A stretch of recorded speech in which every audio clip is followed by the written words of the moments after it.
I swear the universe is hellbent on preventing me from filming this video.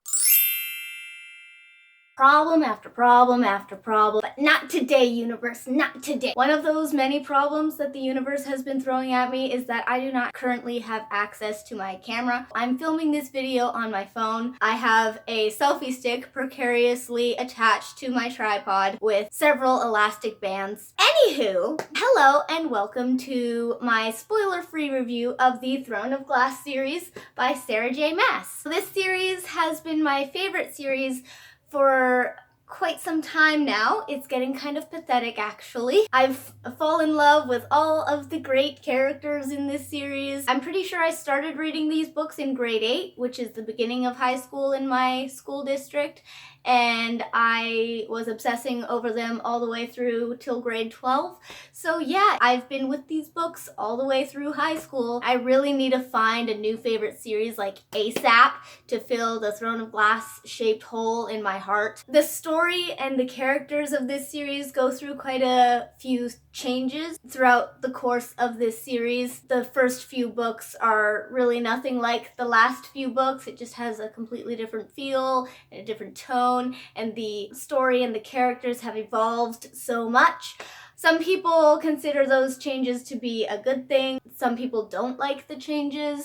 I sort of see both sides of the argument. Like, I can see why some people might not like it, but I mean, it didn't hinder my enjoyment of the series all that much, so I'm probably more on the I like the changes side of the argument. So I actually reread this series before I read Kingdom of Ash, the last book. The reread was quite a different experience for me than the first time I read the books. I loved the series both times, but I feel like the second time around was much more nostalgic for me, and I feel like the nostalgia sort of affected my thoughts and feelings of the reread. So I'm probably going to be focusing this review on my thoughts and feelings the first time I read these books, which was actually quite a while ago now. So if you're wondering when is best to read the prequel, Assassin's Blade, I recommend that you read it before, after, or anywhere in between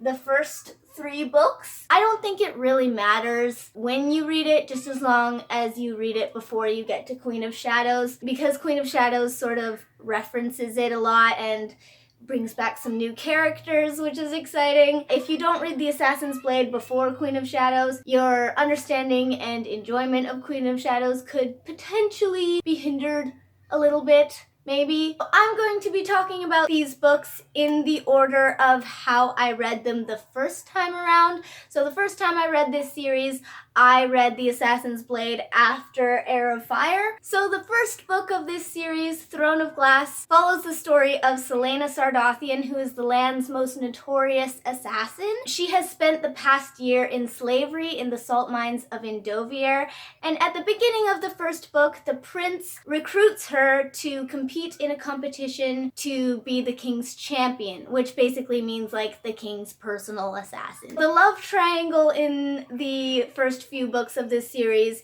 is quite obvious right from the start, so I pretty much immediately knew which ship I was on. I also immediately loved the main character. I loved her personality and how sassy she was. Just so kick-ass, but also quite girly. She's also a bookworm, which is a plus in my books. I remember one time my sister and I were visiting our grandparents' house, and I guess we were kind of bored, so we were just sitting in our room, and I was reading Throne of Glass out loud, and I was still quite near the beginning of the book, and we were just very entertained by Celaena Sardothien's personality. We were just very much enjoying the banter that the main character was having with some of the other characters. It was good fun. So I was hooked into this series from the very first line of the very first book. Fun fact, I've actually unintentionally memorized the first line of Throne of Glass. I don't know why or how. It's just somehow permanently ingrained into my brain. After a year of slavery in the salt mines of Endovier, Celaena was accustomed to being escorted everywhere in shackles and at sword point.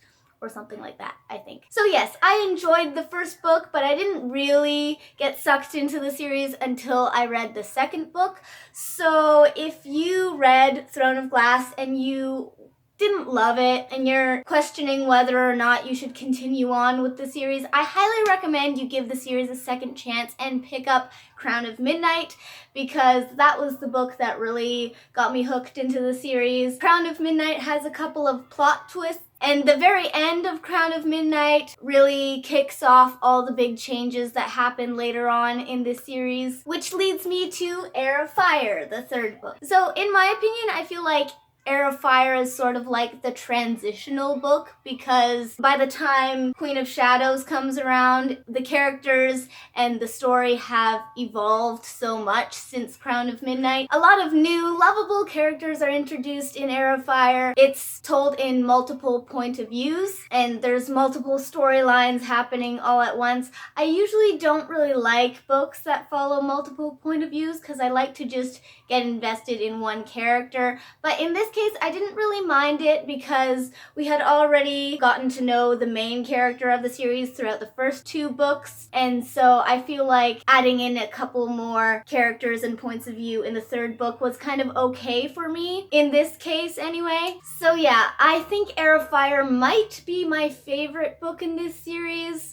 I'm not 100% sure on that, but whenever I think of what book might be my favorite book of this series, I seem to always come back to Arrowfire. I just feel like it was pretty well done. So after Arrowfire, I went back and I read The Assassin's Blade while I was waiting for Queen of Shadows to be released. So The Assassin's Blade was probably my least favorite book of this series, but it was still enjoyable, and I still think it's important to read it because it gives you a lot of important background information, and it introduces you to a lot of characters, some of whom make reappearances in the later books. So The Assassin's Blade is actually a collection of 5 novellas. There's The Assassin and the Pirate Lord, The Assassin and the Healer, The Assassin and the Desert, The Assassin and the Underworld, and The Assassin and the Empire. After I read The Assassin's Blade, I continued on with the 4th book of the series.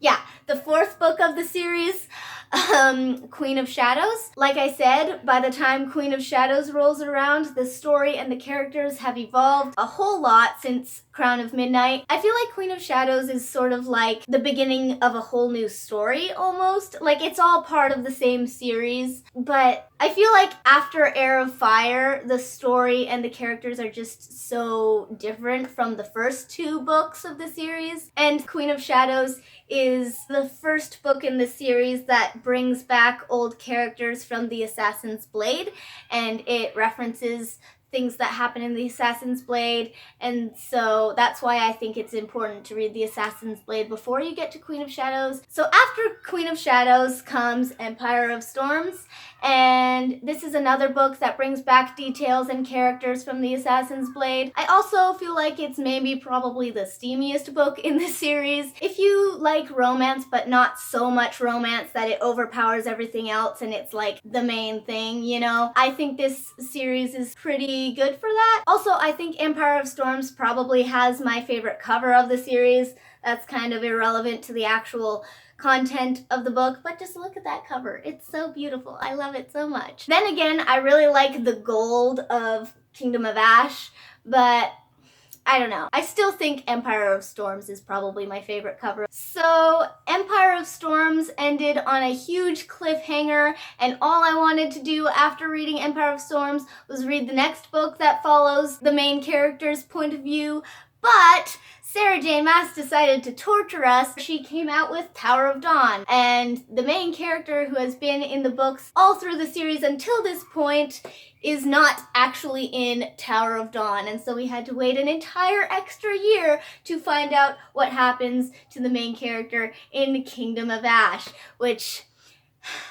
Why, Sarah? Why? Anywho, so Tower of Dawn happens at the same time as Empire of Storm. There are 2 separate storylines following 2 different sets of characters, but they happen at the same time, if that makes sense. So Tower of Dawn wasn't my favorite book in the series, just because the main character wasn't in it, and I was still kind of not recovered from the cliffhanger of Empire of Storms. So yeah, it wasn't my favorite book, but you can't skip Tower of Dawn. It is not an unnecessary side story. It is still quite essential to the overall series because a lot of important plot points happen in this book, and if you go into Kingdom of Ash without reading Tower of Dawn first, you're probably going to be a little bit confused, and you're probably going to feel like you've missed something because you have. I didn't read Tower of Dawn when I was rereading the series, but I felt like I could afford to skip it in the reread because I had already read it and I knew what happened,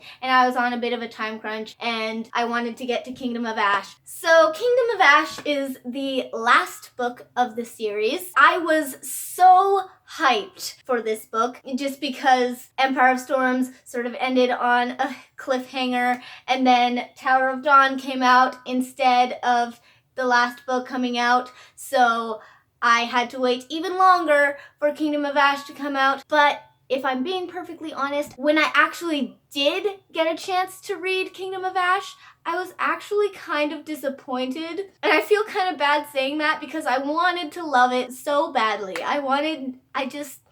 Yeah, I had such big expectations and I really wanted to love it. I mean, it was still good, but it didn't quite meet up to my expectations and all the hype and excitement that I had built up. Also, I feel like I read Kingdom of Ash in sort of a weird mindset. I didn't get a chance to read Kingdom of Ash until a couple of months after it had been released, which sucked because I wanted to read it as soon as it was released, but I didn't get the chance to. So by the time I actually did get a chance to read Kingdom of Ash, I wasn't really in the mood to read it, which sounds weird. I had been waiting for this book to come out for the past 2 years, and now I can finally read it, and I just wasn't in the mood for some reason. So I kind of forced myself to read it, thinking I would get in the mood for it as I read it. In hindsight, I probably should have just waited because that may have been one of the reasons why I didn't enjoy it as much as I wanted to. Anywho, that's it for today's video.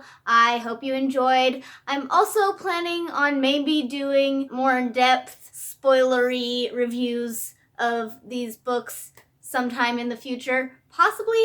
I don't know. I haven't decided yet. Anyway, like, comment, and subscribe, and I'll see you in the next one. Bye!